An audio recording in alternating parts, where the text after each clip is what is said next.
Why are you inside a closed business? I own it. I'm closing out the register and locking up inventory. Show me proof. Now. My license and permits are on the wall behind me. That doesn't mean anything. It's my business. It literally means everything. Turn around. Officer, please, just verify it. Run the address. Call dispatch. Officer Derek Holt stepped into the electronics shop after hours with the posture of a man who'd already decided what he was looking at. His hand hovered near his weapon. His eyes went straight to the open cash drawer, then the back hallway, then Evan Carter behind the counter. Holt treated the scene like a crime in progress. Evan treated it like a misunderstanding that should end quickly if basic facts got checked. Holt demanded to know why someone was inside a closed business. Evan explained he owned the place and he was finishing close-out tasks, counting the drawer, logging receipts, and locking up inventory for the night. Evan kept his hands visible and didn't move fast, because he knew exactly how quickly small things get misread in moments like this. Holt didn't slow down. He pressed harder, as if each answer was just another excuse. Evan showed his ID. Holt barely looked at it.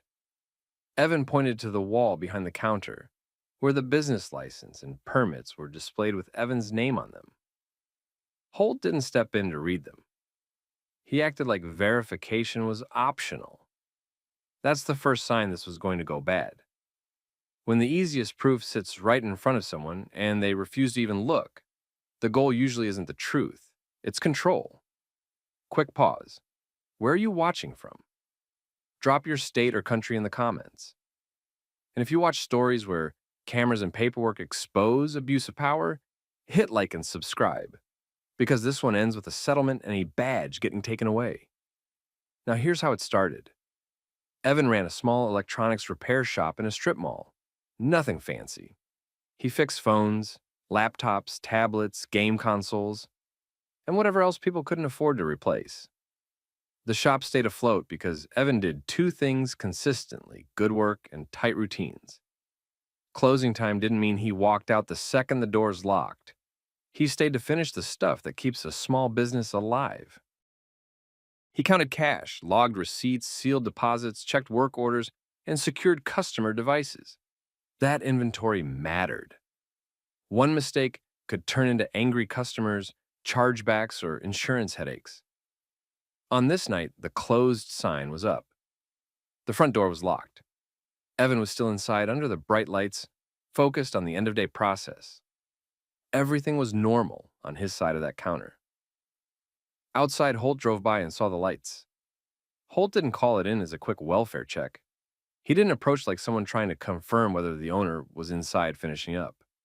He treated light in a storefront like a burglary signal and moved like he wanted the first move. Once Holt was inside, he questioned Evan like Evan had been caught mid-act. Evan kept trying to bring it back to verifiable facts.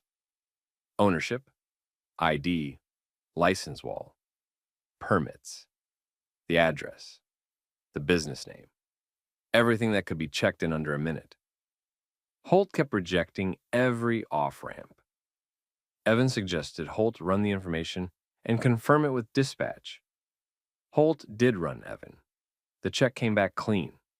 No warrants. No flags. Nothing that supported the idea Evan was breaking into anything. A normal officer ends it there, apologizes, and leaves. Holt didn't. He switched lanes without admitting it. Suddenly, it wasn't just burglary. Now he treated it like trespassing. Now he acted like Evan being inside after hours needed permission, even though Evan had just explained he owned the place. Evan pointed again to the documents on the wall.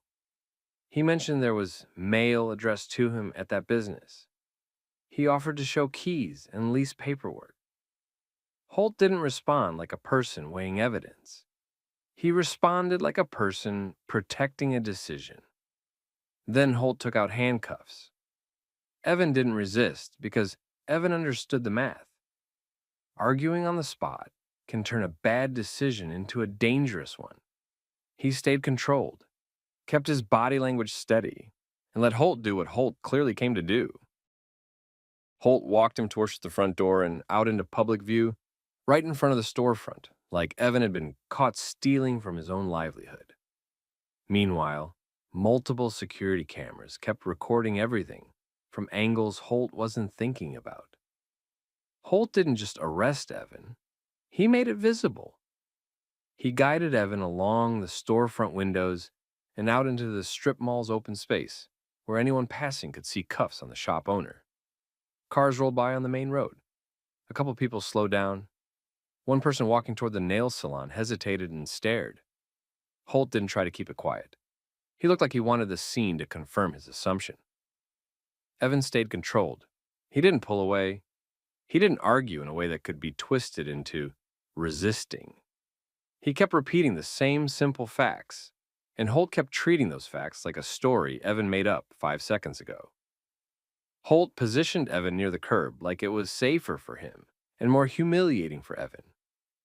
Then he started asking questions again, questions Evan had already answered inside, only now the goal was different. Holt wanted Evan to contradict himself. He wanted a slip. He wanted anything he could write later to justify what he'd already done. Evan didn't give him that. Evan directed Holt back to the most basic proof: the license wall inside the shop with Evan's name, the permits, the shop mail, the keys, the alarm code, the business records. All things a reasonable officer could verify without drama. Holt didn't verify, he stalled. He talked like the decision was already made and the paperwork would catch up. Then the second unit rolled in. Officer Maya Ramirez stepped out and read the scene the way experienced cops do, quickly, quietly, and with her eyes open. She didn't start with the story Holt was telling. She started with the obvious question: what's the cleanest way to confirm who belongs here? Ramirez walked into the shop while Holt stayed outside with Evan. That choice mattered. It removed the ego contest from the verification step. It also put Ramirez in front of the evidence Holt had refused to even look at. Inside, the proof wasn't subtle. The business license and permits were posted where customers could see them, with Evan's name on them. Mail sat behind the counter, addressed to Evan at that business address. There were printed photos near the register from the shop's opening day, the kind owners put up when they're proud of what they built. Evan's face was in those photos, in that exact shop, behind that exact counter. Ramirez didn't need a long investigation. She needed eyes. She came back outside and told Holt what she saw. She didn't posture. She didn't argue like it was personal. She gave him the simple reality. The owner's documentation was on the wall, and the shop had plenty of indicators that Evan belonged there. Holt didn't accept the correction. He reacted the way people react when they've put their pride into the wrong decision. He tried to hold the line. He treated Ramirez's observations like they were irrelevant. He kept pushing the suspected burglary angle, even though nothing in the shop looked disturbed and even though Evan's information had already come back clean. Ramirez didn't match Holt's tone. She stayed professional, but she also didn't join the fantasy. That created the first visible split. One officer stuck an assumption. One officer using verification like she was trained to do. Holt made a move to end the debate the way he wanted, by removing Evan from the scene. He put Evan in the patrol car anyway. Evan watched the shop through the window as Holt shut the door. That was the real gut punch. The place Evan built with long nights and careful routines was now being treated like a crime scene, and he couldn't even stand inside it to protect it. While Holt started the process to transport, Ramirez stayed back for a moment. She looked up at the security cameras. There were several. Not hidden, not subtle. They pointed directly at the counter, the entry, the back hallway, and the front windows. Ramirez already knew what that meant. Whatever Holt said later would have to match what the cameras recorded. Holt drove Evan to the station. Evan sat cuffed in the back, while Holt built his narrative out loud through radio updates and short explanations to anyone who'd listen. He framed Evan as a suspicious person caught inside after hours. He avoided the parts that didn't help him, like the posted license, the mail, the photos, and the clean check. At the station, the confidence dropped. Not because Holt suddenly grew a conscience, because other people were present. and Holt couldn't control what they saw. A desk sergeant at the front recognized Evan before Holt even finished the intake explanation. Evan wasn't a stranger downtown. He'd fixed phones for half the block. He'd done quick repairs for city staff. He'd built a reputation by being consistent, not flashy. The sergeant asked what this was about, and Holt tried to keep it simple. After-hours business, suspected burglary, trespassing. The sergeant didn't buy it on faith. He asked for the basics: identification, address, proof, reasonable cause. Ramirez arrived not long after, and she didn't come empty-handed. She came with what Holt should have checked at the start: the posted license, the mail, and the fact that the shop's cameras captured everything. That shifted the room. Because now the issue wasn't whether Evan could prove ownership. It was why Holt refused to verify it. Leadership pulled the footage. They didn't need a full compilation. They needed minutes. The video showed Holt entering hot, refusing to read the license, dismissing Evan's ID, and escalating even after the system check came back clean. It also showed Evan staying calm and compliant the whole time. That's when orders came down to remove the cuffs. Evan got uncuffed inside the station, not out of kindness, but because keeping him restrained after seeing that footage would have been reckless. The desk sergeant made it clear this wasn't going to be handled as a normal arrest that just got sorted out later. Holt stood there while the situation flipped on him in real time. Evan didn't celebrate. He didn't need to. The cameras already did the talking. By the next morning, Evan wasn't just dealing with embarrassment. He was dealing with risk. His shop had been left in a weird limbo the night before, and now he had to clean up the mess Holt created. Customers with devices inside, late-night security logs, and the question every small business owner hates: what else did that officer touch, move, or claim happened? Evan handled it the same way he handled repairs. Evidence first, timeline second. Emote CI later. He pulled the security footage as soon as he got back to the shop. Not one angle. All of them. Front door camera. Counter camera. Back hallway camera. The exterior camera that captured Holt walking him out in cuffs like Evan was a suspect pulled from a crime scene. The footage didn't make Evan look good. It made Holt look reckless. It showed Holt entering with suspicion already locked in, refusing to read the posted license, dismissing the ID, and escalating after the system check came back clean. It also showed Evan doing the exact thing departments always claim they want: calm, compliant, hands visible, offering verification. That video gave Evan something most people don't get: a clean record of the whole decision chain. Evan called an attorney that afternoon.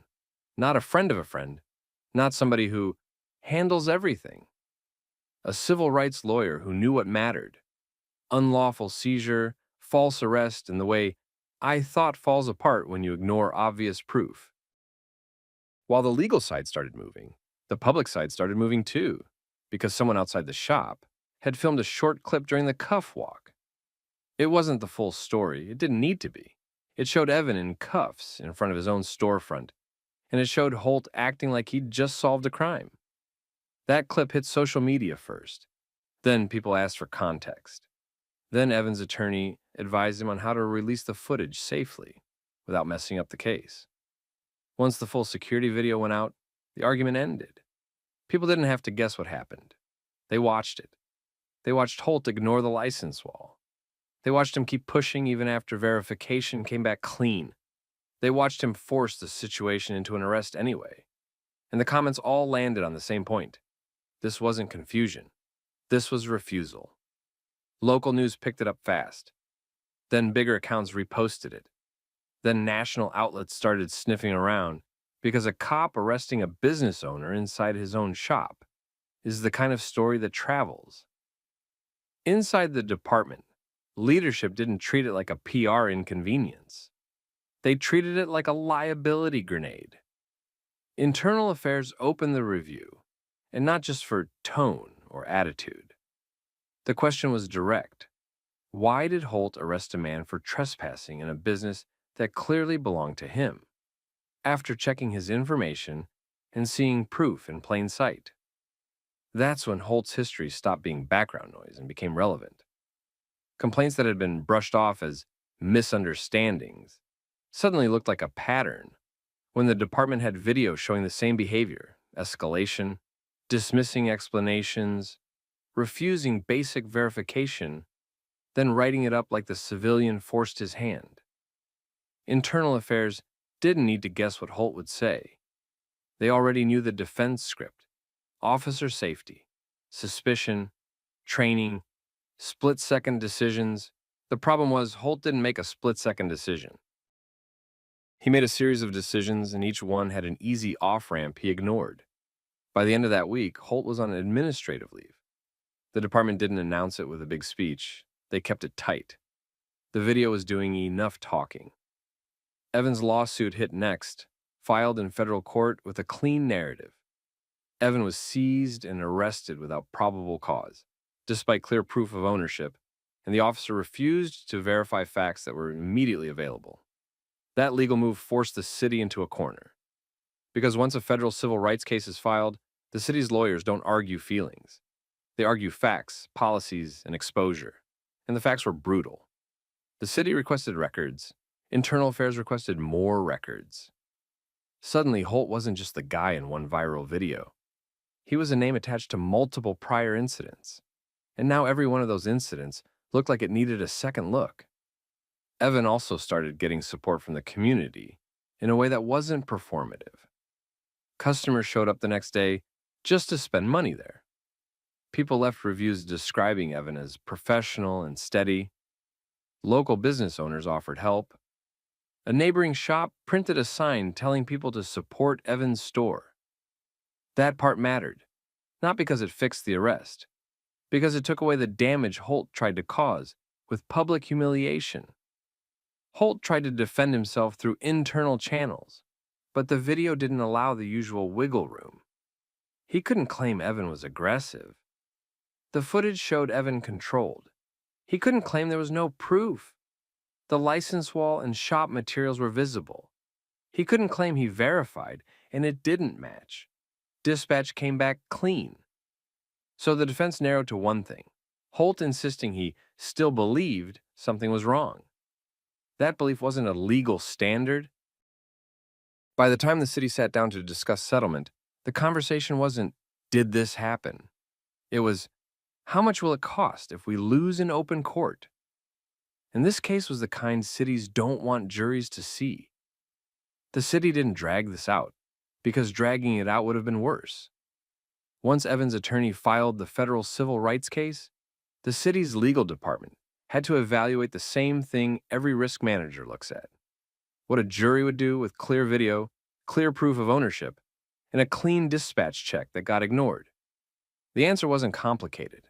They started talking settlement early, not because they suddenly cared about Evan's dignity, because the case was indefensible on camera, and every extra month would add attorney fees, bad press, and more documents coming out in discovery. Evan's team focused on concrete damage, lost time, lost business, emotional distress, the public humiliation, the fact that he got arrested inside his own workplace after offering multiple ways to verify ownership. The footage made the timeline simple, and it made the decision points unavoidable. Then Internal Affairs finished digging. Holt's record mattered now in a way it never had before. Complaints that used to get treated like, "He's just aggressive," started lining up into something more consistent, refusing basic verification, escalating when corrected, and writing reports that didn't match what others observed. Leadership couldn't shrug it off this time, because the public already saw the clearest example. The department suspended Holt while the investigation ran. It wasn't a friendly suspension. It was containment. Keep him off the street. Stop the damage from multiplying. The next step was termination, and it didn't land like a shock inside the building. A lot of officers had already watched the footage. They knew what it showed. They also knew what it meant for their jobs when one person's ego turns into a lawsuit the city can't win. Holt lost his law enforcement career the same way he ran that call, by refusing to verify, refusing to adjust, and refusing to accept being wrong. Now the money. The city settled for $400,000 because there was no smart alternative. Going to trial would have put Holt's full history under a microscope, and it would have forced city attorneys to defend the idea that an officer can ignore obvious proof and still claim it was reasonable. That argument doesn't survive a jury that can see the whole thing in high definition. Evan didn't walk away calling it a victory. He called it accountability with a price tag. He used part of the settlement in a way that made sense for him. He expanded the shop instead of hiding from what happened. He upgraded security. He added better exterior lighting. He hired help so closing alone late at night wasn't his normal routine anymore. He also set up clearer after-hours signage, not because he owed anyone an explanation, but because he was done letting assumptions run his life. The community response stayed strong. People didn't just post, they showed up. They brought business. They recommended him to friends. They left reviews that made it clear the shop wasn't going anywhere. Other local owners reached out, partly to support Evan, and partly because they recognized the bigger issue. If this could happen to him, with licenses on the wall and cameras running, it could happen to anyone with the wrong officer on the wrong night. The department tried to control the narrative at first. Standard language, standard statements, nothing specific. That didn't work. So leadership did the only thing that could reduce the damage long term. They turned the footage into training material. Not as entertainment, as a warning, a step-by-step breakdown of what not to do. That video didn't just cost one officer his job. It changed how supervisors talked about stops and detentions and roll call. It gave younger officers a real example of how fast a bad decision becomes a federal case. It also gave civilians something rare. A moment where the system couldn't pretend it didn't see the problem. Evan kept his head down and kept building. He didn't become a public figure. He became what he already was, just louder in one way. He stopped accepting "sort it out later" as a normal response to rights violations. That's the lesson here. This whole thing started because one officer saw lights on and decided the story before checking the facts. Evan didn't win by getting lucky. He won by staying calm, keeping everything on record, and having cameras that didn't blink when a badge stopped listening. So let me ask you, if you were Evan, would you have stayed as calm as he did? Or would you have snapped the moment the officer ignored your license on the wall? Drop your take in the comments. And if you've ever dealt with someone in power who refused to verify the simplest facts, share this with someone who needs to see how accountability actually happens. And if you want more real, grounded stories, where rights receipts and recordings expose abuse of power, hit subscribe so you don't miss the next one. Both of you IDs, right now. Officer, what's the legal reason for the demand? I got a suspicious persons call, and you look suspicious. We're eating breakfast. Who said we were doing anything wrong? You don't need details. I said show ID. No, we're asking you to explain. Keep talking like that, and I can arrest both of you for obstruction. Officer Tyler Bennett walked into Harper's Diner thinking he was about to run the easiest intimidation stop of his week. A vague call. 2 black men. A room full of people who wouldn't want trouble. He moved straight to their booth, demanded identification, and acted like refusing him was the same thing as committing a crime.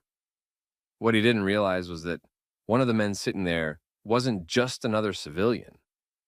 Judge Nathaniel Brooks held a federal bench and knew exactly what Bennett could and couldn't do. The moment Brooks started pressing him for legal basis, Bennett's whole approach became a mistake that couldn't be undone because a body camera was rolling and customers were already lifting their phones.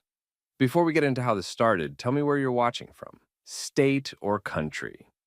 And if you like stories where power trips get exposed and people get held to the rules, hit like and subscribe so you don't miss the next one. Harper's Diner was the kind of place that ran on routine, morning regulars, coffee refills that came before you asked.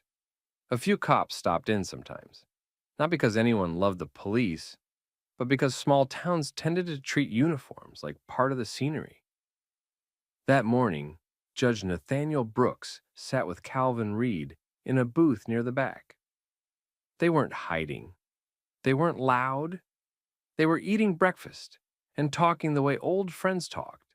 Low voices, relaxed posture, no attention seeking.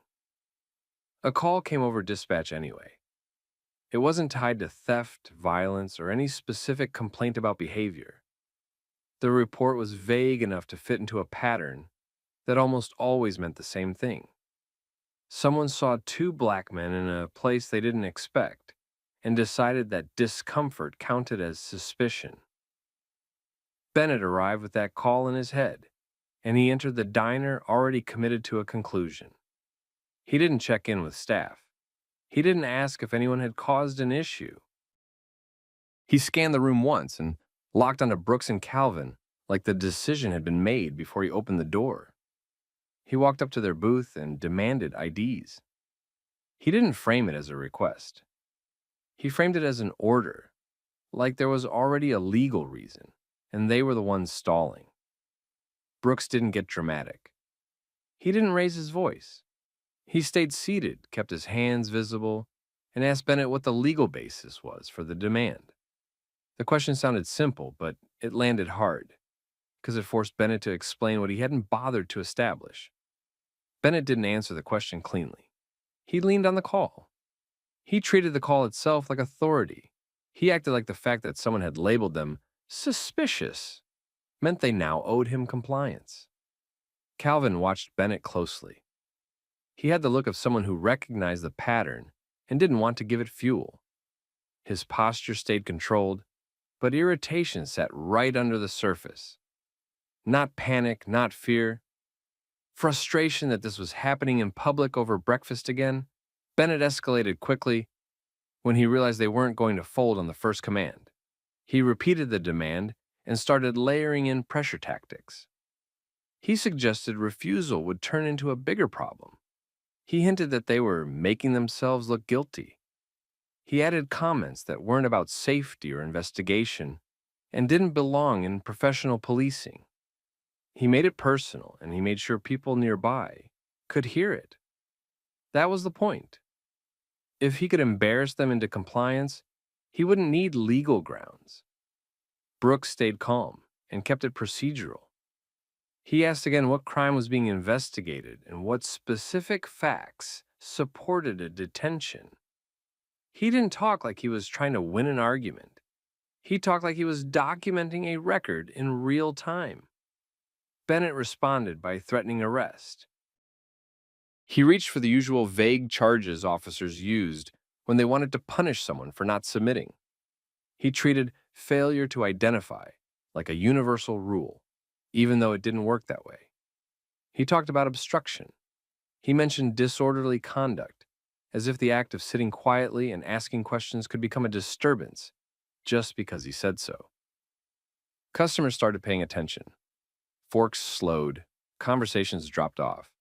People didn't need legal training to recognize when an officer was pushing too hard with too little reason. Miguel Santos, the owner, noticed the shift and stepped out from behind the counter. He approached the booth with the calm urgency of someone trying to prevent his diner from turning into a scene. Miguel asked what was going on and why Bennett was demanding IDs from paying customers who were eating quietly. Bennett turned on him fast. He told Miguel to back off and implied that interfering would bring consequences. The tone carried a message that went beyond the moment. The badge outranked the business owner, and Bennett expected everyone to accept that. Miguel didn't take the bait. He didn't insult Bennett. He didn't get loud. He kept the focus on the facts. No one inside the diner had reported a crime. The men weren't causing a disturbance, and the officer didn't get to treat suspicion as a blank check. Bennett doubled down. He tried to control the room by controlling the narrative. He raised his voice slightly and used officer safety language as cover, even though Brooks and Calvin hadn't moved in a threatening way.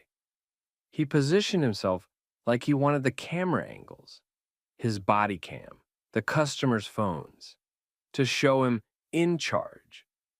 That didn't work the way he expected, because the same cameras also captured what started this: a vague call, a targeted approach, and escalating threats without a clear legal foundation. More customers pulled out phones. Some recorded openly, others held their devices lower. Either way, Bennett was surrounded by witnesses who weren't relying on memory anymore. Brooks noticed. Calvin noticed. Miguel noticed too. The power balance shifted the moment multiple recordings started. Bennett tried to force the old balance back into place. He demanded IDs again. He talked about taking them outside. He hinted that if they didn't comply, he'd make the situation worse for them. Brooks didn't match his aggression. He stayed composed and stayed specific. He made it clear he wasn't refusing because he had something to hide. He was refusing because Bennett hadn't articulated a lawful reason. That calmness irritated Bennett more than anger would have. Anger gives an officer an excuse to claim a threat. Calm, precise questioning takes that excuse away and leaves only the officer's decisions. Bennett slipped and revealed what was actually driving him. He made statements that had nothing to do with a specific investigation and everything to do with whether Brooks and Calvin belonged there. The moment wasn't subtle. It was the kind of talk that showed bias without needing interpretation. Brooks didn't argue about feelings. He moved the situation towards accountability. He identified himself. He gave his name and his position as a federal judge in a straightforward way, without showmanship. He didn't wave it like a weapon. He stated it like a fact that Bennett needed to understand immediately. Bennett's demeanor changed on the spot. His voice softened. His posture adjusted. He tried to shrink the moment down into something harmless, like he'd been doing a normal check, and it had simply reached its end. That attempt didn't land, because the escalation had already happened, and it had already been captured. Brooks didn't let him rewrite it. He requested a supervisor. He made it clear he wanted the incident documented and the recordings preserved. He didn't threaten Bennett personally. He didn't grandstand. He kept it about process and law. Calvin stayed steady beside him. He didn't jump into a speech. He didn't antagonize. His restraint mattered because it denied Bennett the chaos he could have used as cover. Miguel stood his ground too. He didn't apologize for defending his customers, and he didn't accept being treated like a suspect in his own business. By the time Bennett tried to step away, he wasn't controlling the scene anymore. He was trapped inside his own footage, surrounded by witnesses who had watched him escalate from a baseless demand to threats and intimidation.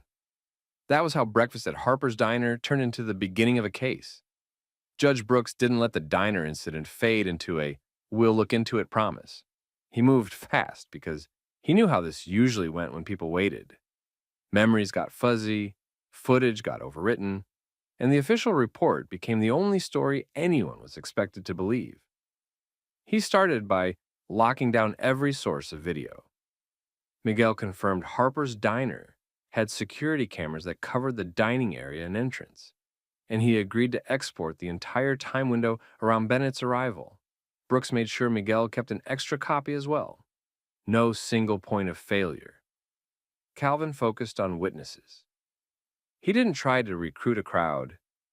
He identified the customers closest to the booth, got names and numbers, and asked who was willing to give a written statement.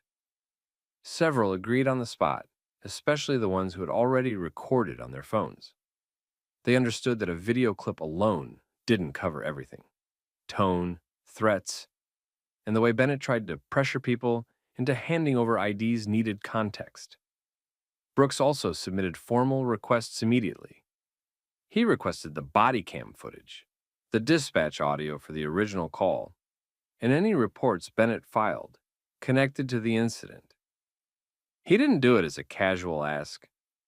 He did it through the proper channels, with the expectation that the department would preserve evidence and document its handling.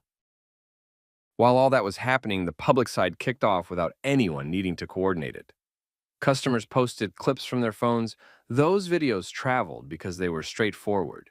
An officer entered on a vague, suspicious call, singled out two black men eating breakfast, demanded IDs without explaining a specific crime, then escalated into threats when they asked basic legal questions.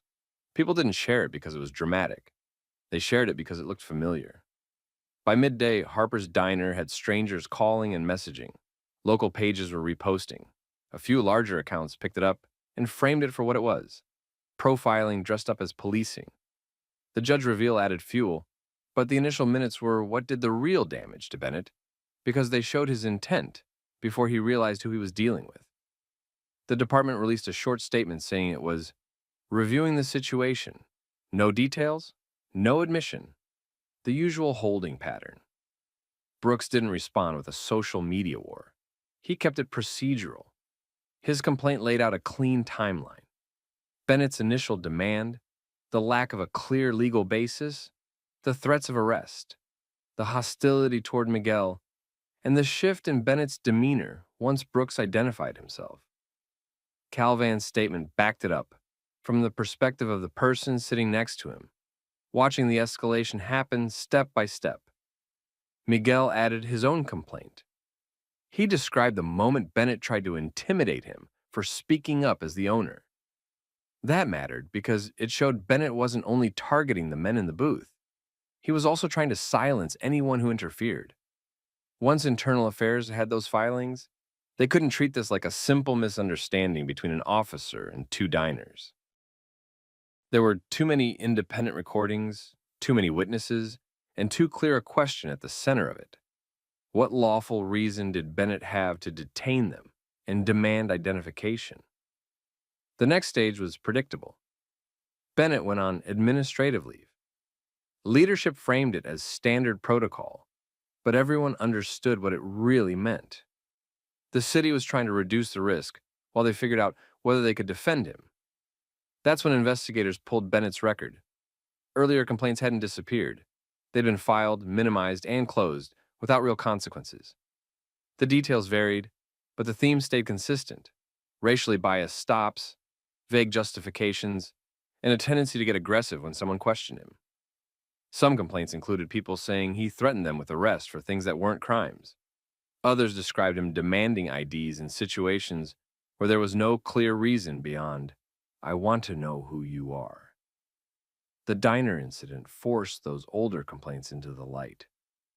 When video shows the same tactics people have been reporting for years, the department loses the ability to call everyone confused or unreliable. Then the body cam footage surfaced publicly. It didn't help Bennett. It showed him walking in with a plan, not with questions. It captured his tone as he escalated from demand to threat. It also made one part impossible to explain away. Once he learned Brooks was a federal judge, he changed instantly. Softer voice, less bravado, a sudden push to end the encounter cleanly. That contrast told the real story. He wasn't just doing his job. He was doing what he thought he could get away with, until he realized the person in front of him had the power and credibility to make it stick. By the end of that week, the department's messaging shifted again. They stopped hinting at confusion.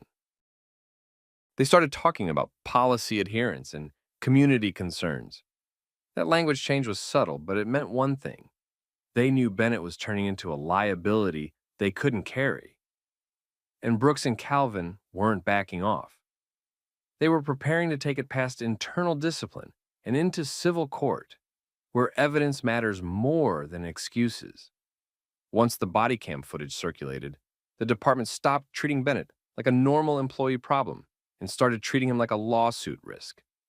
You could see it in their behavior. Fewer casual statements, more lawyers in the room, more careful wording. Judge Brooks and Calvin Reed didn't let them drag it out. Their attorney sent a preservation notice to the city and the department, covering everything tied to Bennett and the diner call.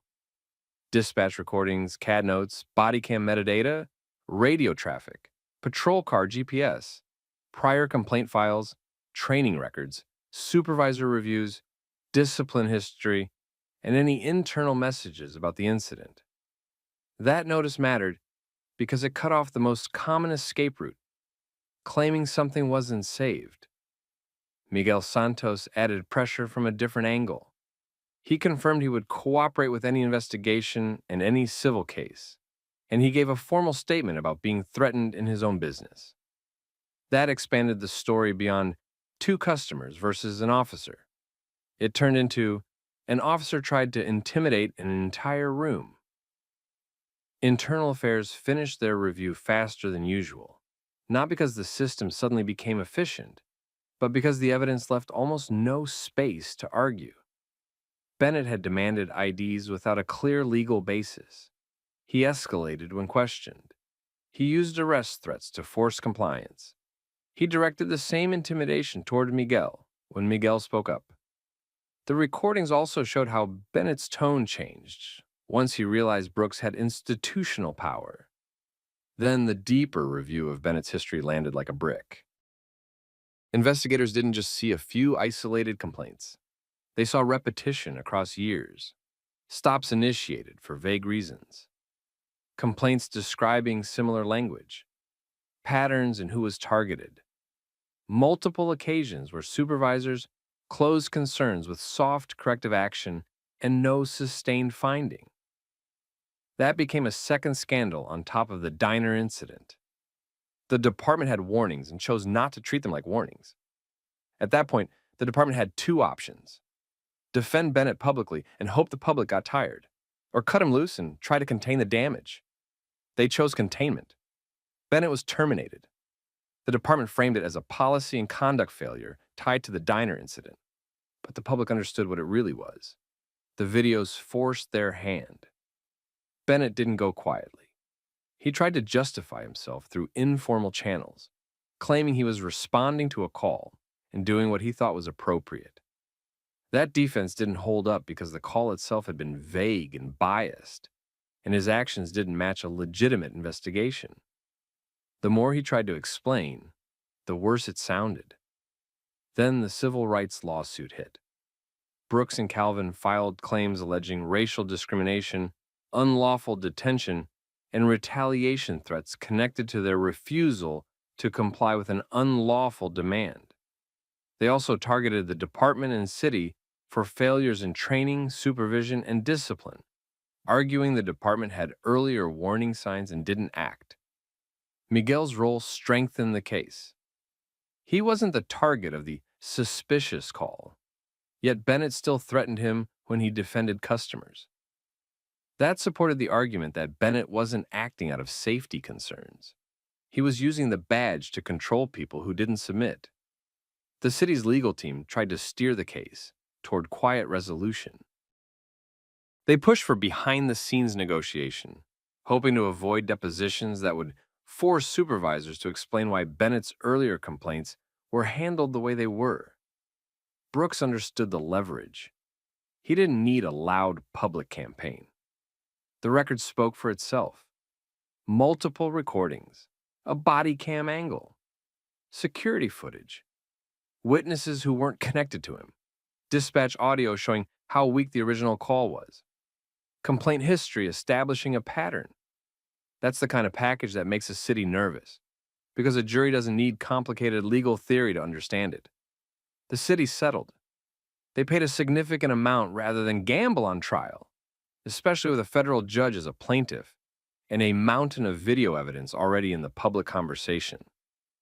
Settlements don't always equal justice, but they do signal one thing. The city didn't believe it could win cleanly. The settlement terms also pushed change. The department tightened rules around ID demands and consensual contacts, requiring officers to clearly document the legal basis for detentions and discouraging fishing for identification without articulable reasons. Bodycam review expanded, not just when something went viral, but through routine auditing so patterns could be caught earlier. Complaint intake procedures changed, so repeat allegations weren't dismissed as unrelated noise. Bias training became mandatory, with clearer discipline for violations instead of vague coaching. The department also faced community consequences that money couldn't fix quickly. People didn't forget the first few minutes of that diner footage. They remembered an officer walking in confident he could treat two black men like suspects for existing in a booth. They remembered the threats. They remembered the tone shift the instant Brooks identified himself. That contrast damaged trust more than any single insult ever could, because it showed Bennett understood what he was doing and only got cautious when power sat across from him. For Brooks and Calvin, the outcome wasn't about feeling vindicated. They already knew what happened. It was about preventing the department from pretending it was a one-time mistake. The record forced the city to admit risk, forced the department to act, and warned other officers watching the fallout that this conduct could cost them their job. Miguel stayed open for business, but he didn't go back to pretending neutrality was safety. He made it clear Harper's Diner served everyone, and he backed that up with action when it mattered most. That's the lesson here. Power tries to win through speed and intimidation. Cam and documentation slow it down. Clear boundaries expose it. Cameras finish the job. If you were sitting in that booth, so what would you have done? Handed over the ID to end it, or asked the same question Brooks asked and made the officer explain himself? Drop your thoughts in the comments. Share this with someone who needs it. And subscribe for more stories where accountability actually shows up. We need to ask a few questions and look at your business records right now. Before anything, identify yourself clearly, name an agency, and tell me if you have a warrant. It's just preliminary. It'll be quick if you cooperate. Do you have a warrant or a court order, yes or no? You're not in a position to refuse. This is private property that I own. The lead agent from the Drug Enforcement Administration walked into that Savannah bakery like he already had permission. He acted like the staff were going to fall in line, answer questions on the spot, and hand over records without slowing him down. He did not bring a warrant. He did not present a court order. He brought confidence, a badge, and the assumption that would be enough. That assumption collapsed when Dr. Alana Pierce stepped forward. She was not a frightened employee trying to keep her job. She owned the business and the building. She had built legitimate companies for years, and she understood exactly how government requests were supposed to work. The agent, Trent Callahan, treated the moment like a routine squeeze. Pierce treated it like a legal boundary. Right after this hook, quick question for you. Where are you watching from? Drop your city or state in the comments. And if you watch these stories because you like seeing people hold their ground and force accountability, hit like and subscribe. These situations only go one way when nobody pushes back. Now, here's how it started. It was March 2020, midday, Savannah, Georgia. The bakery was busy in the normal way. Customers waited near the counter. Staff moved between the register and the prep area. The space was open enough that most people could hear what was happening without trying. 2 agents entered together. Callahan led. His partner stayed close, quiet, and watchful. They approached the counter and started pressing for what they described as preliminary questioning and access to business records. The request was framed like a simple step, as if it would be strange to hesitate. Pierce did not argue feelings or speculate about their reasons. She immediately focused on process. She required identification shown clearly, not a quick flash. Names, agency, and purpose needed to be visible. Then she asked the only question that mattered for what they were demanding, whether they had a warrant. When they did not produce one, she told them they were not getting records, and they were not questioning her staff inside her business. Callahan shifted tactics fast. He tried to make refusal sound suspicious. He leaned on authority instead of law. He implied that cooperation would make life easier and resistance would create problems. Pierce stayed calm and consistent. She repeated that the building was private property she owned and that he had no legal right to take records or conduct questioning there without proper authorization. She also told him to leave. That was the moment the room changed. Customers started watching closely. Staff stopped moving as casually as they had been. Phones came out first discreetly and then openly. People were not filming for entertainment. They were filming because they could sense the agent was pushing past what sounded reasonable. Callahan noticed the cameras and did not like it. His posture tightened and his tone sharpened. He stopped trying to sound polite and started applying pressure more directly. He raised the threat level by using the language of obstruction. suggesting that Pierce was committing a crime by refusing to comply. That move was the turning point because it revealed what he was really doing. He was not following a lawful process and hitting a wall. He was trying to convert a lawful refusal into an excuse for control. Pierce did not give him the reaction he wanted. She did not yell. She did not insult him. She did not step aside. She held the same position. Show legal authority or leave. The steadiness made Callahan's escalation look worse, especially in front of witnesses. Then he escalated again. He moved closer in a way meant to intimidate and signal physical enforcement. His partner stayed in place, still quiet, still backing the posture. Staff and customers kept recording. In a packed bakery, everyone could see that the owner was simply asserting her rights in her own building, while a federal agent tried to force compliance without a warrant. Callahan began moving as if an arrest was the next step, even though Pierce had not attacked anyone or interfered with an investigation. She had refused warrantless access and demanded they leave private property. That is when Special Agent Supervisor Renee Whitaker arrived. She did not walk in confused. She assessed quickly and took control. She separated the agents from Pierce and shut down the obstruction threat immediately. She ordered the agents to leave the bakery and made it clear the encounter had crossed a serious line. Callahan attempted to hold on to the situation, but the authority dynamic had changed. Once a supervisor publicly stops an agent mid-escalation, the attempt to force an arrest loses all cover. The agents left under Whitaker's direction. Pierce stayed composed through the exit. She did not chase them out or perform for the cameras. She focused on ending the unlawful pressure and keeping her staff safe.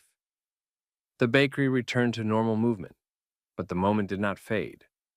Multiple people had recorded it from different angles, and the business had its own cameras as well. The evidence existed, and it was already spreading beyond the room. Footage from inside that bakery hit the internet the same day. Not because Pierce chased attention, but because there were too many witnesses and too many angles for it to stay private. People posted clips, others reposted them, and soon the story wasn't just agents visited a business. Viewers saw a federal agent pushing for questioning and records without a warrant, then threatening arrest when the owner refused. That detail made it spread faster. Most people don't know the fine points of search law, but they understand a basic line. Show legal authority if you want access to private records. The video made it obvious that the pressure came first and the paperwork came never. Comment sections filled with the same reactions. Some were angry and some were scared, a lot were personal. Business owners talked about agents showing up and acting like consent was mandatory. Former employees of different agencies weighed in about how often "just cooperate" got used as a shortcut around actual procedure. Local Savannah pages picked it up next. Then regional outlets. Then national coverage followed, because the clip was simple to understand and hard to defend. Inside the agency, the tone changed the moment the video started trending. Supervisors did not treat it like a minor misunderstanding. The footage showed the full sequence: the demand, the refusal, the threat, the attempted escalation, and the supervisor intervention. It also showed witnesses recording. That mattered because it eliminated the usual wiggle room where reports get written to make the scene sound cleaner than it looked.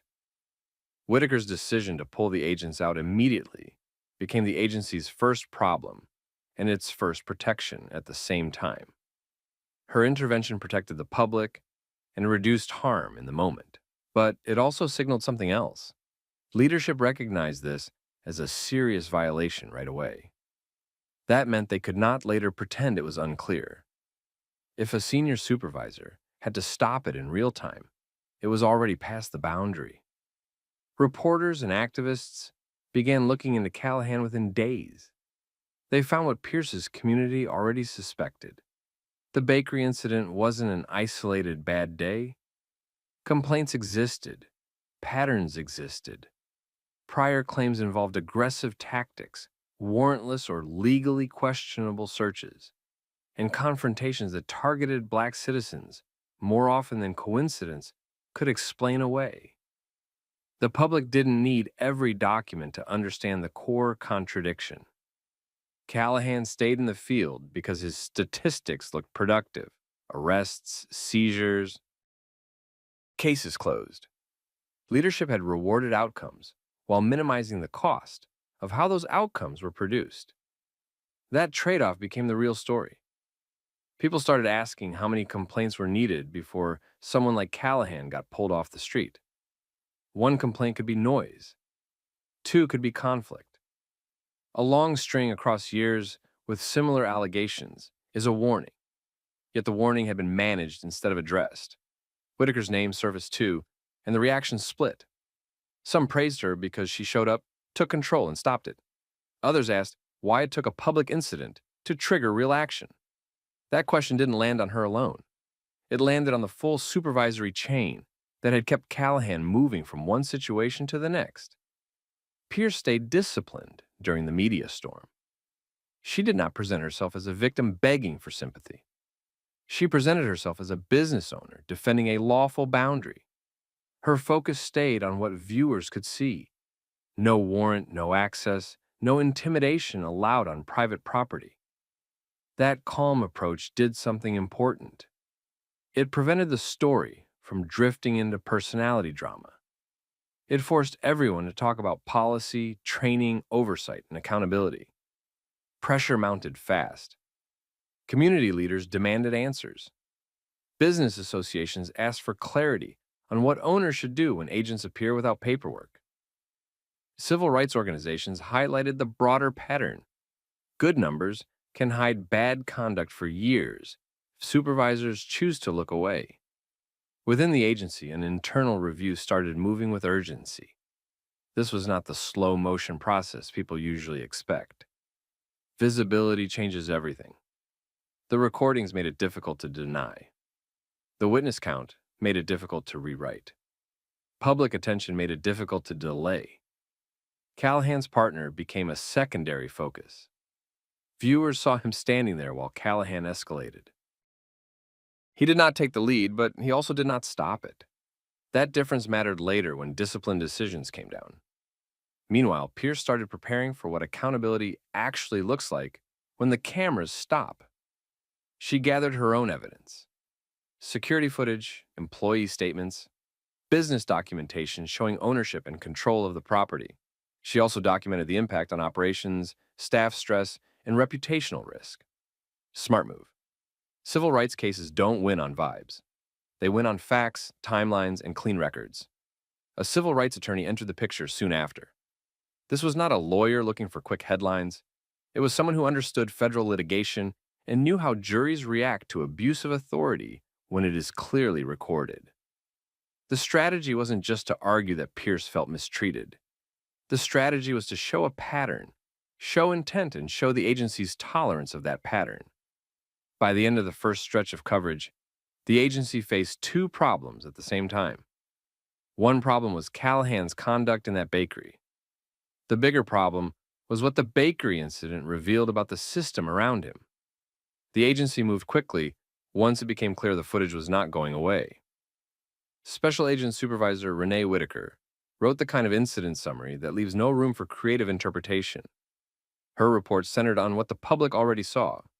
Two agents demanded access to records and attempted questioning inside a private business without a warrant, then escalated into threats when the owner asserted a basic constitutional boundary. That framing mattered because it forced the internal review to focus on legality and protocol instead of personality. Investigators pulled everything tied to that visit. They reviewed body-worn footage where it existed, camera footage from the bakery, and the phone videos posted online. They interviewed staff and customers. They collected ownership documentation that confirmed Pierce's control of the property. They also looked at what Callahan claimed he was doing there in the first place, because preliminary questioning without a warrant often hides a simple reality: fishing for something that can later be used to justify bigger action. Callahan tried to defend it as standard fieldwork. He pushed the idea that he was pursuing leads and expected cooperation. He framed Pierce as unhelpful. He leaned on the obstruction angle again, arguing that her refusal interfered with his job. That argument didn't hold up under review, because refusing warrantless access is not obstruction. It is the system working as designed. The moment he threatened arrest over that refusal, the situation stopped being a misunderstanding and became an abuse of authority problem. Whitaker's role also got examined, and she passed that test in a way that mattered. She arrived, assessed quickly, took command, removed the agents, and treated it as a serious violation immediately. The agency could not claim ignorance about the problem because a supervisor recognized it on site. Her intervention didn't excuse what happened before she arrived, but it did establish that leadership had a clear chance to stop harm in real time, and did it. Then the review expanded beyond that day. Once the bakery incident made Callahan's name public, complaints that had been sitting in the background became part of the record again. Internal affairs files, prior supervisory notes, and documented concerns from earlier encounters got pulled into the same timeline. The pattern was the same one the public was already talking about: aggressive approaches, questionable searches, repeated conflict with black citizens, and a tendency to treat consent like something he could demand. The most damaging point for the agency was not just that complaints existed. It was that the agency had options earlier and did not use them in a way that protected the public. You can counsel, you can retrain, you can restrict duties, you can pull someone from field operations, you can assign oversight. Someone made choices repeatedly that kept Callahan in situations where his approach produced predictable outcomes. That became the heart of the accountability conversation. Within weeks, Callahan lost his job. The termination was fast by federal standards because the case was clean. Clear conduct, clear video, clear supervisory intervention, and clear public pressure. Leadership could not drag it out quietly without making the agency look like it was protecting him again. Discipline hit the partner too, but it landed differently. He wasn't the one driving the confrontation, yet his presence mattered. He watched it happen and backed the posture without stopping it. Internal discipline reflected that difference in role, but the stain didn't wash off. Over time, he ended up leaving the agency. Pierce didn't treat those personnel moves as the finish line. She understood the basic problem. Termination handles one person. It does not address the system that tolerated the pattern long enough to let him walk into her business and try it again. So she filed a civil rights lawsuit. The complaint focused on unlawful pressure, abuse of authority, and the attempted use of arrest threats as leverage to obtain cooperation without legal process. Her legal team framed the case around constitutional violations and the practical damage caused when federal agents act as if warrants are optional. Discovery turned the case into a spotlight. Pierce's attorneys demanded the internal history connected to Callahan's conduct: prior complaints, internal communications, performance reviews, any documentation showing how leadership evaluated him and why he stayed in the field. The agency fought to limit what had to be produced because patterns are hard to defend once a jury sees them lined up in order. Pierce's side also prepared like professionals. Security footage was organized and preserved. Witnesses were identified early, not just staff, but customers, who recorded and remembered details. Business records were ready to show ownership and private property control. They also documented operational disruption, staff stress, and reputational consequences after the video spread. That matters in court because defendants love to minimize harm and call it a brief interaction. It was not brief for the people inside the bakery. It became a public event with real impact. As the trial date got closer, settlement discussions floated in and out. The agency had incentives to settle quietly. Pierce had incentives to push forward. She wasn't only seeking compensation. She wanted a verdict that said clearly that intimidation without legal authority is not law enforcement. That decision came with risk, because trials always do. Still, the recordings and witnesses shaped the case in a way defendants hate. Video shrinks the space for storytelling. It forces accountability to attach to behavior instead of excuses. By the time the case reached the courtroom calendar, the question wasn't whether the confrontation happened. The question was what the system was going to pay for allowing it to happen the way it did. Trial made everything sharper. In pretrial motions, the agency's attorneys tried narrowing what the jury would hear. They pushed to limit discussion of prior complaints and tried framing the bakery incident as a tense but isolated event. Pierce's side argued the opposite. The bakery incident only made sense when the jury understood why Callahan felt comfortable escalating without a warrant in a room full of witnesses. The judge allowed key parts of the record in. That shifted the whole case. Once jurors heard there had been earlier complaints with similar themes, the bakery footage stopped looking like a one-off mistake and started looking like the predictable result of tolerated behavior. Pierce testified with the same discipline she showed in the bakery. She laid out the sequence clearly. 2 agents arrived. They demanded immediate questioning and access to business records. No warrant appeared. She required credentials and lawful authority. Callahan escalated into obstruction language and moved toward an arrest, even though she stayed compliant and calm. She explained why she refused. She was protecting her staff and her business from a warrantless phishing attempt in her own building. Witnesses backed her up. Staff described how Callahan's tone shifted and how the threat level rose once Pierce did not give in. Customers confirmed the same thing from the other side of the room. Several videos in the bakery's security footage matched their accounts, and that consistency mattered because jurors don't like guessing. They like proof. Special Agent Supervisor Renee Whitaker also became a key piece of the story. Her arrival and decision to stop the agents in real time carried weight with the jury. It told them someone with authority saw the conduct and treated it as a problem immediately. That undercut any attempt to paint Pierce as difficult or uncooperative in a way that justified escalation. Callahan's defense tried the standard pivot. They argued he was doing his job, following leads, relying on experience, and dealing with someone who would not cooperate. They tried saying the obstruction language was a lawful warning. Pierce's attorneys kept dragging it back to one simple issue: legal process. No warrant, no authority to demand private records on the spot. No lawful basis to turn a refusal into an arrest threat. Then they added the point that hit hardest. Callahan didn't just ask. He pressured. He threatened. He tried to force compliance by manufacturing consequences. That's not a misunderstanding.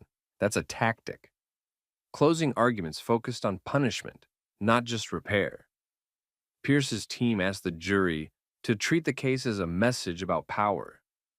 They argued that if an agent could walk into a business, demand records without paperwork, threaten arrest when refused, and face no serious consequences, then constitutional limits become optional in practice. They also pointed out the agency had warning signs long before this bakery and still kept him in the field. The jury came back with a verdict that made it clear they understood exactly what they were deciding. They awarded Dr. Alana Pierce $24.2 million in damages. The size of the award signaled more than compensation. It signaled punishment for abuse of authority and for a system that let the pattern continue until it became impossible to ignore. After the verdict, consequences kept rolling. Callahan was already gone, but the public now saw why he should have been removed earlier. The partner's discipline looked lighter by comparison, yet it still ended the same way over time. He left the agency. Supervisors faced internal heat too, because once a case becomes a national example, leadership cannot pretend the problem was invisible. Pierce did not treat the verdict like a personal trophy. She used it as leverage. Public testimony came first. She spoke about what happened in plain terms and kept her focus on business owners and workers who get pressured because agents expect compliance without paperwork. Then she helped build a legal support effort aimed at protecting other business owners facing unlawful searches and intimidation. It was practical help, not speeches. Guidance on what to ask, what to record, and how to document the encounter without escalating it. Community pressure followed that work. Local business groups pushed for clearer agency policies on contact with businesses. Civil rights groups used the case to argue for earlier intervention when complaint patterns appear. The public conversation shifted from, "This agent acted badly," to, "Why did the system keep putting him in position to act this way?" That's the part that stuck. This story did not end with one supervisor doing the right thing or one jury issuing a big number. The real critique was bigger and uglier. The system failed repeatedly by tolerating a documented pattern because the outcomes looked good on paper. The bakery incident only became the breaking point because it was filmed, witnessed, and impossible to spin. So here's the question people kept asking after the verdict. Why does accountability start after the 17th complaint in a viral video instead of after the first verified pattern? Drop your answer in the comments. What would you have done if federal agents came into your business demanding records without a warrant? Would you have stayed calm like Pierce did, or would the pressure have worked? If you want more real, grounded stories where power gets checked and accountability actually lands, like the video, share it with someone who needs it, and subscribe for more. Hey, let me see your ID. What's going on? Just give me your ID. Tell me what you really want. What are you doing out here? Waiting on the bus. That's it. Turn around. I'm gonna pat you down. For what? Do what I said. Turn around. All right. Officer Evan Kessler walked up like he'd already decided what Malik Grant was doing. A black man near the curb outside a busy bus terminal in downtown Cleveland. And Kessler treated that alone like probable cause. He demanded identification immediately and didn't give a clear lawful reason for the demand. Malik didn't match the energy. He stayed calm, kept his movements controlled, and answered as little as possible because he was protecting an active federal surveillance assignment that couldn't be discussed in public. Right there, the power game started. Kessler wanted compliance first, and explanation later. Malik wanted clarity first, because clarity is what separates a lawful stop from a fishing trip. Before the moment goes further, tell me where you're watching from, city and state. And if you like stories where cameras and procedures expose the truth, hit like and subscribe, because this one turns into a hard lesson in accountability. Now, rewind to the beginning of that curbside moment and how it escalated. The terminal area was busy in the way downtown transit hubs always are. People rotated through constantly. Some were waiting for rides. Some were lining up for buses. Some were just passing through. That kind of environment makes it easy for an officer to claim suspicious without ever pointing to anything specific. And that's exactly where this went. Malik stood near the curb like someone waiting and watching timing. No arguing with anyone. No approaching strangers. No obvious exchange. He looked like a person blending into the normal flow of the terminal. Kessler approached quickly and opened with a demand for ID. He didn't start with a reason Malik could understand and evaluate. He didn't say Malik matched a description. He didn't reference a call for service. He didn't identify a specific behavior he believed was criminal. He simply acted like Malik owed him answers, because Kessler had decided he did. Malik handled it the way trained, careful people handle it when they know they're being pulled into something messy. He kept his voice steady and his body language neutral. He asked whether he was being detained. That question should have been routine. It wasn't. Kessler took it as defiance. He treated basic questions as difficulty, and the tone changed from questioning to control. He repeated the demand for ID with more pressure and started framing Malik's calmness as suspicious. The goal shifted from figuring out what was happening to forcing Malik to submit. A few steps away, a bystander named Janelle Park noticed the way the stop was going and raised her phone. She didn't provoke anything. She didn't step into Kessler's space. She recorded steadily from a safe distance and kept Malik and Kessler in frame. Other people noticed and lifted their phones too, because public stops outside a terminal don't stay private anymore. Kessler saw the phones. He didn't slow down. He moved closer, talked over Malik, and set up the next escalation by implying Malik was uncooperative. Malik stayed controlled and kept his answers minimal. He didn't explain what he was doing there because he couldn't. He wasn't going to expose a federal surveillance assignment in front of a crowd, especially one that was now filming. Kessler switched tactics and announced he was going to pat Malik down. He leaned on the usual officer safety language, without pointing to a specific threat. Malik didn't give him a reason to claim fear. He wasn't reaching into pockets. He wasn't making sudden moves. He wasn't clenching fists or taking an aggressive stance. He simply stood there and complied with positioning. The frisk happened in full view of the crowd and multiple phones. Malik stayed still. Kessler worked through the pat-down like he expected to find something because he had already built the story in his head. No weapon appeared. Nothing obvious showed up. That should have ended it. Instead, Kessler acted like the lack of a find was a new problem, not an answer. He started using stop resisting language, even though Malik's body stayed controlled and compliant. That phrase wasn't describing reality. It was shaping a narrative. Janelle's recording captured that mismatch clearly. Kessler saying one thing while Malik's posture showed another. With the crowd watching, Kessler made the choice to escalate again. He moved from frisk to handcuffs. Malik didn't fight. Malik didn't twist away. Malik didn't run. He stayed steady because he understood the stakes. If he reacted emotionally, it would give Kessler the exact justification he was trying to manufacture. Once the cuffs went on, Malik shifted the encounter away from Kessler and toward supervision. He still didn't disclose sensitive details to the crowd. He kept his voice contained and the information limited, but he said enough to force a higher-level response. He identified himself as a federal agent and demanded a supervisor verify credentials properly.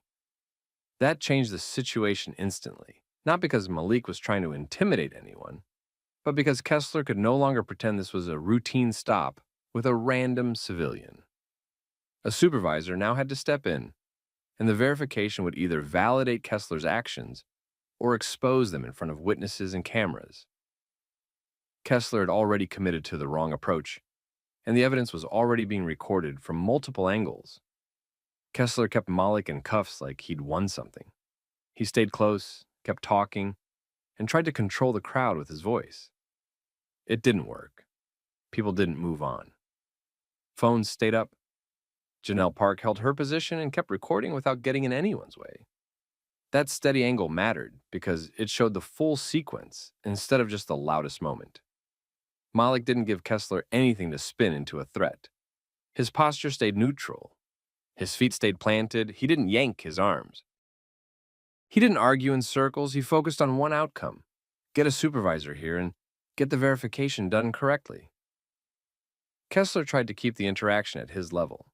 He questioned Malik in the same pushy tone, still acting like Malik owed him explanations. Malik didn't start explaining the assignment, didn't name targets, didn't mention locations, didn't say anything that could compromise what he was doing. He kept it narrow and procedural, repeating that a supervisor needed to verify credentials properly. That's when Kessler made his next mistake. He treated the request for a supervisor like another challenge instead of a normal safeguard. He also kept leaning on the same resisting language, even though Malik's body stayed controlled on camera. You could see it in the crowd's reaction, too. People weren't just watching. They were tracking the mismatch between what Kessler said and what their eyes saw. Backup arrived first, another uniformed officer who took the scene at face value. That officer didn't slow anything down. He stood near Malik, watched Kessler, and followed Kessler's lead the way backups often do when they don't want to question their partner in public. It added pressure without adding clarity. Kessler looked more confident with another badge next to him. He started talking like the stop was already justified, like he didn't need to explain the beginning because he could narrate the middle. That's the trick. If you talk like something is already lawful, a lot of people assume it must be. Malik didn't. He kept the same calm tone, the same limited responses, and the same boundary.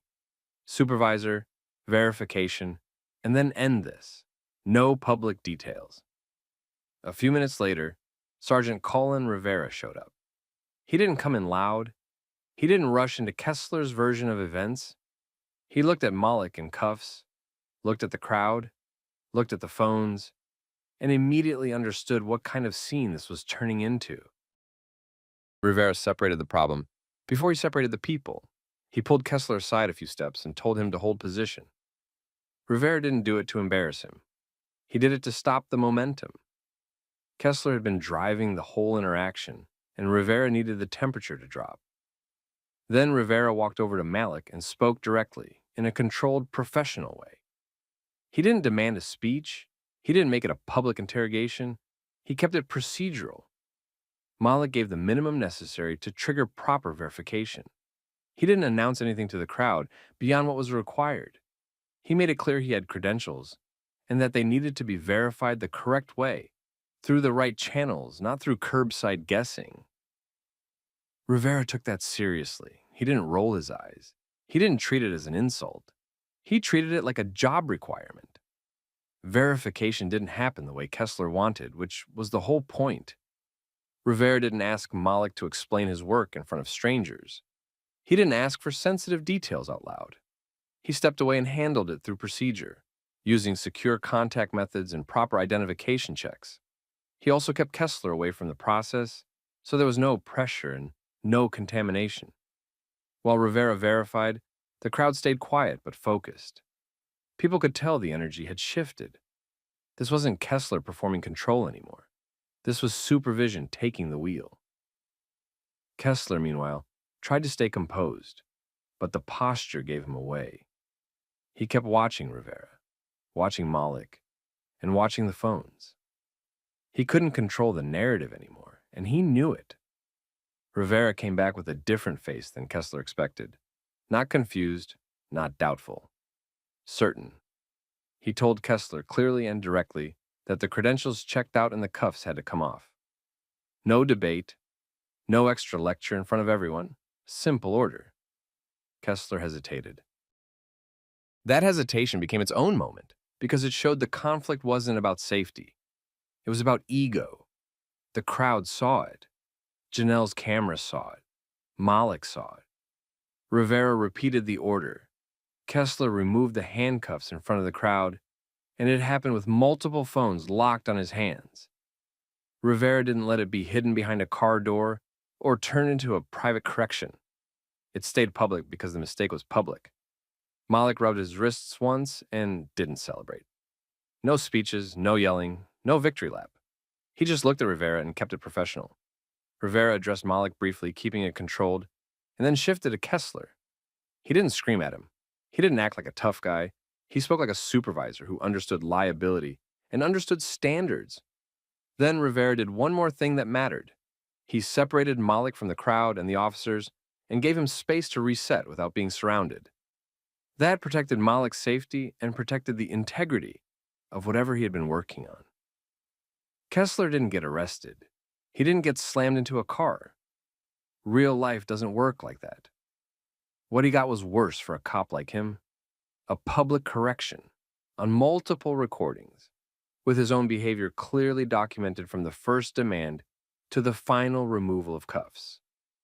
And Malik left the terminal area with his assignment disrupted, his identity exposed more than it should have been, and the certainty that Kessler was going to write a report that didn't match what the cameras captured. Kessler didn't treat what happened as a mistake. He treated it like a story he could rewrite on paper. By the end of his shift, he wrote a report that tried to justify the stop from the beginning. He didn't frame it as walking up and demanding ID without a clear reason. He framed it like he observed suspicious behavior first, then made a reasonable decision to investigate. then lawfully detain Malik based on escalating concerns. That's the move. Start the report with certainty, and readers who weren't there might assume the certainty came from facts. The problem was that this time, the facts came with timestamps. Malik documented the operational disruption immediately, not emotionally, logistically. He described how the stop exposed him in public, pulled attention to his presence, delayed his timeline, and forced him to reveal credentials in a setting where he had no control over who was recording. That disruption mattered because it wasn't just embarrassment. It created measurable risk to an active surveillance assignment. Janelle Park uploaded her video that night, not with a dramatic caption, just a clean description of what she filmed. Other angles surfaced too, including a second bystander video that caught Kessler's first approach and the initial ID demand clearly. Then the body cam footage got pulled. That's where Kessler lost control completely, because Bodycam doesn't care about how a report is written. It cares about sequence. The timeline was simple. Kessler approached. Immediate ID demand. No clear lawful reason stated. Malik asked whether he was detained. Kessler treated the question like a problem. The stop escalated from questions to frisk to cuffs. Stop resisting language appeared while Malik stayed controlled. Malik requested supervision and proper verification. Rivera arrived, separated parties, verified credentials correctly, and ordered cuffs removed in front of the crowd. No gaps, no mystery behavior in between. No hidden threat. No sudden move that forced Kessler's hand. When Internal Affairs compared the report to the footage, the inconsistencies weren't minor. The report described justification that didn't appear at the start of the video. The report implied resistance that the video didn't show. The report framed the detention as a response to Malik's conduct, while the footage showed Kessler escalating because Malik asked basic questions. That's when the investigation stopped being about a single curbside stop and turned into a credibility issue. Internal Affairs opened a formal case, not a coaching conversation. A real case with evidence review, interviews, and report integrity on the line. Then the city got outside legal pressure fast because Malik didn't handle this like a regular complainant. He had agency backing, documentation discipline, and a clear operational impact statement. An outside civil rights review got involved. That wasn't just for optics. It was because the evidence was clean, the crowd footage was public, and the report body cam mismatch raised a bigger question. If Kessler was willing to write around one video, how many other stops had he written around when there was no video? That review team requested Kessler's stop history. Not just arrests, stops, field interviews, Terry stops, ID demands, frisk frequency, complaint patterns, body cam activation patterns, report language patterns. And the pattern didn't look good. It wasn't one smoking gun. It was repetition. Stops clustered around the same areas. The same vague high crime framing. The same phrasing that turned normal behavior into suspicious indicators. The same escalation ladder where questions became non-compliance. The same stop resisting language showing up early in confrontations. A disproportionate number of black men stopped compared to other groups in similar contexts, based on the department's own records. Internal Affairs interviewed Kessler. He stuck to his report version. He described Malik's questions as evasive. He claimed Malik's posture made him fear a weapon. He emphasized officer safety and training. That didn't fix the problem. It made it worse, because it forced IA to make a choice. Accept the paper narrative or accept what the cameras showed. Cameras usually win when they're this clear. Rivera's role became important too. Supervisors don't just correct scenes, they create records. Rivera documented how verification was done, why it was done that way, and why the cuffs came off. Rivera didn't attack Kessler in writing. He simply described procedure and outcome. That created a second official account that aligned with the video, not with Kessler's report.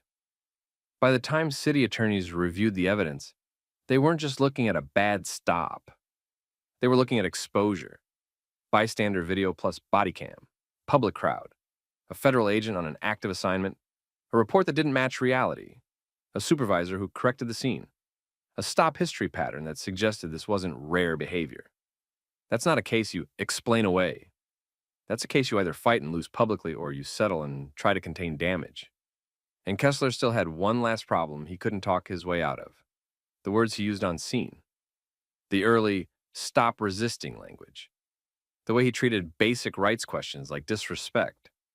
The way he escalated before he established a lawful reason. Janelle's footage made it easy for regular people to understand, and that's the most dangerous kind of evidence for a department. You didn't need a law degree to see what happened. All of it set up the final phase: discipline, civil payout negotiations, and policy fallout. Once internal affairs and the outside civil rights review had the footage lined up against Kessler's report, the city's options got limited fast. This wasn't a case where the facts were unclear.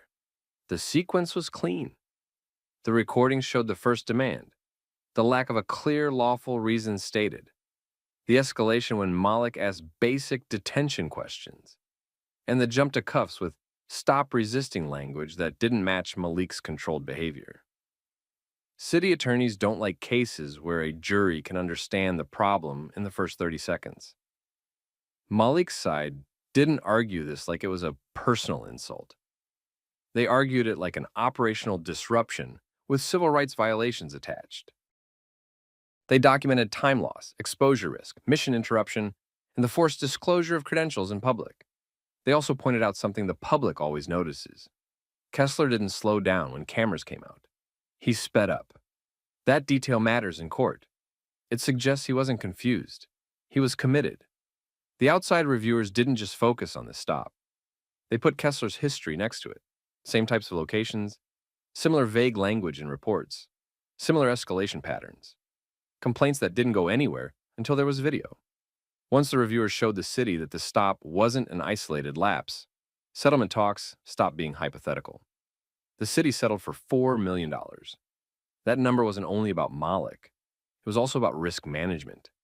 The city was paying to avoid trial testimony, avoid long discovery, avoid public release of even more stop data, and avoid a courtroom replay of body cam footage next to a report that didn't match it. Then discipline hit. Kessler didn't get reassigned quietly. He got terminated. The report inconsistency played a huge role because departments can defend bad judgment more easily than they can defend writing a false narrative after the fact. Once a cop's credibility collapses, everything they touch becomes a problem. Arrests, testimony, past cases. A city doesn't keep that liability around unless it wants more lawsuits. The department also knew the public had recordings from multiple angles. It wasn't just body cam. It was Janelle Park's video, plus other bystanders, plus crowd audio reacting in real time. That made it impossible to frame the outcome as misunderstanding without looking dishonest. After the settlement and the termination, the department rolled out changes they could point to in public and enforce internally. They tightened reasonable suspicion documentation so officers couldn't skip the why and jump straight to demands. They expanded stop data audits so patterns like Kessler's didn't hide in plain sight for years. They also started stricter enforcement on body cam and report consistency, because the easiest way to poison trust is letting officers write reports that don't match what the cameras show. Those changes weren't magic. Policy never fixes everything. But it did one thing the system often avoids. It admitted that vague suspicion plus ego can turn a curbside interaction into a civil rights violation in minutes. In Malik, he didn't become a celebrity. He didn't go on a victory tour. He went back to work. He also left that scene with a clear outcome.